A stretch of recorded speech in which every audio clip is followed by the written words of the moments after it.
Setelah terombang-ambing selama 7 jam di perairan Batu Tongga, Kecamatan Sipora Utara, Kabupaten Kepulauan Mentawai, kapal nelayan yang mengalami mati mesin berhasil dievakuasi tim SAR gabungan Kepulauan Mentawai ke dermaga Tua Pejat.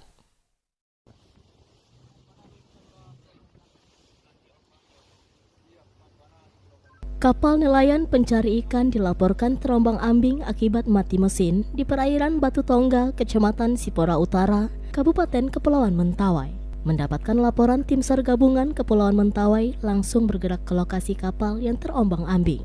Setelah menempuh perjalanan lebih kurang 15 menit, tim SAR gabungan berhasil menemukan kapal yang terombang-ambing.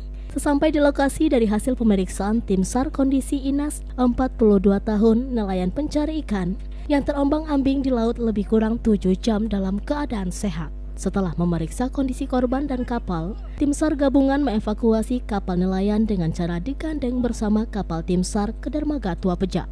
Dio Ulwi Vinanda, Kepala Operasional Kantor SAR Mentawai, menghimbau kepada nelayan serta pemilik kapal agar melakukan pengecekan dan memastikan kondisi mesin kapal sebelum berangkat mencari ikan atau menempuh perjalanan laut.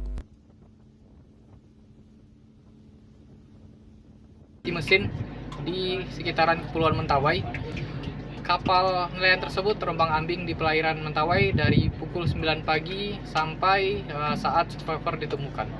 Survivor ditemukan pada pukul 16.00 oleh tim gabungan dari Basarnas, TNI AL, kemudian Polairut. Survivor selanjutnya dibawa menuju ke TPI atau Pelabuhan Tua Pejat. Dari Mentawai, Sumatera Barat, tim liputan iNews melaporkan.